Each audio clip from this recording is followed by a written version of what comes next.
Today I'm taking a few stools that I've previously upcycled on my channel and giving them a new look. Starting with this modern stool I made over about a year ago, and I'll link the original videos in my description box for more upcycled stool ideas. I love the dark base on this stool, but wanted to give it more of a layered and chippy look, so I'm gonna take my moss green paint and add some areas of green. Very sporadic, I don't want anything to look uniform or even look good at this point.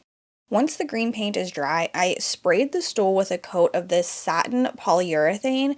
I'm going to add milk paint to get that chippy look, and you want to have a slick surface. Now for the milk paint, I'm using the color Driftwood, which is a beautiful chocolatey brown, and I found this milk paint at a local woodworking shop called Woodcraft. A lot of creators use the Sweet Pickins milk paint, but I can't find that in my area. So if you're in a similar situation, try looking for a wood shop. But to mix milk paint, you want to take 1 part of the powder to 2/3 hot water. I like it a little bit thinner. They also say to use warm water, but I find hot water works better to dissolve the powder. You want to mix it up really well for 2 minutes and then let the paint sit for about 10 minutes to let that powder fully absorb.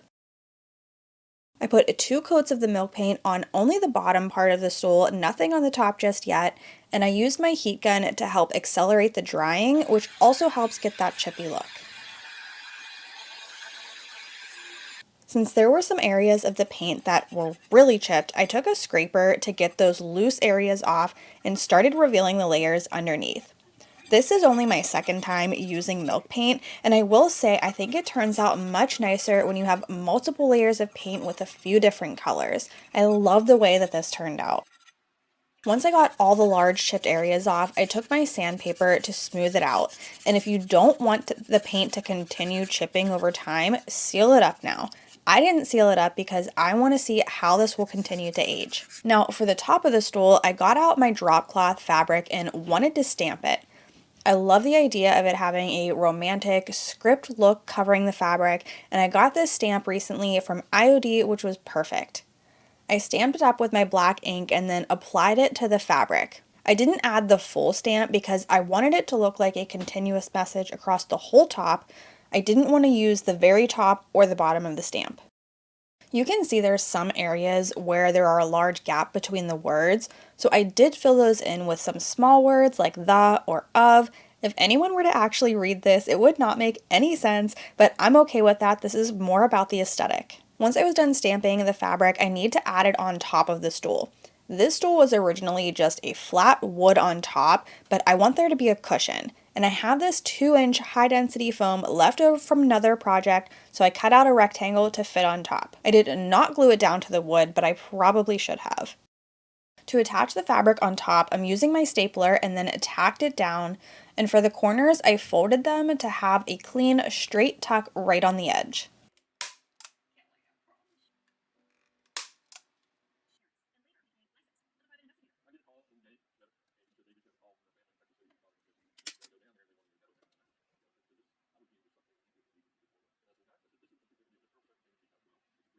I was going to leave the stool like this, but thought it needed something more around the sides. I've been seeing fabric roses on my Pinterest feed and thought that would add to that overall romantic feel I was going for. Making the roses is super easy. You take a strip of fabric, you can ignore the stamps I had on this fabric, I was testing out some ink colors, but you want a roughly 2-inch wide section. I didn't measure anything here, and then tie a knot at the end.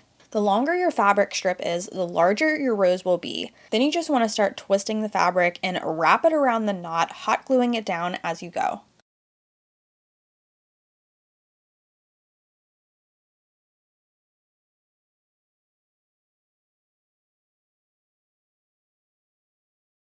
These roses are so adorable. I made 30 of them to go around the stool and then hot glued them down around the bottom edge. That's it for this one. I love this version of the stool so much better.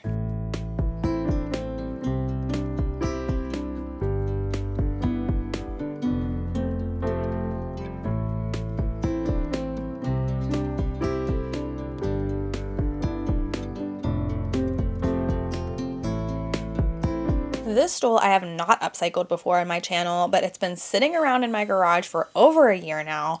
I was inspired by this chair I saw on Pinterest and basically recreated it on a smaller scale. First, I removed the seat pieces of the stool. I need to sand those down so I can stain them using my espresso color for a rich look. Then I gave the rest of the stool 3 coats of white paint just like the inspiration. Once the paint and stain were both dry, I printed out this flower from Cricut Design Space in 2 versions. One is a stencil and one is the regular cut image. Now I realized later I should have cut the regular image as just an outline of the shape. I didn't need the whole cut image, but didn't think about that initially. I only need the regular cut image so I know where to paint the white on the seat of the stool. That's why you only need the outline of it. It would have made it a lot easier to apply with the way this stool has slats of wood and is not solid. I cut the vinyl between the slats as well so the image would look like it wraps around each piece of wood, and then painted around the image with the white paint. Now I need to remove this vinyl and apply the second one I cut out. This one is going to create the stencil of the flower. Making sure it got lined up well was a little bit challenging. I also should have sealed the white paint before laying the stencil down. It ended up removing some of that white paint and I had to go back and touch it up. I'm using sage green paint here and a sponge dabber to apply the stencil and did 2 coats. When I removed the stencil, I wanted to try heating it up. I've seen people do that before to release the stickiness of the vinyl, but I actually think that made it worse here. And again, if I had sealed the white paint, I think it would have turned out much better. But you can see the paint pulled up in some spots. Once I got all the vinyl off and the paint touched up, I'm going to add some grain sack stripes using the same sage green color. This time I used masking tape and made sure to place it on my shirt sleeve first to remove some of that stick. I did not want to go back and touch up this paint again. I took the grain sack stripe onto the top of the stool and did both the front and back of it. That's it for this one. I think it turned out so beautiful and I love this technique of having the stain under the stencil. What do you guys think?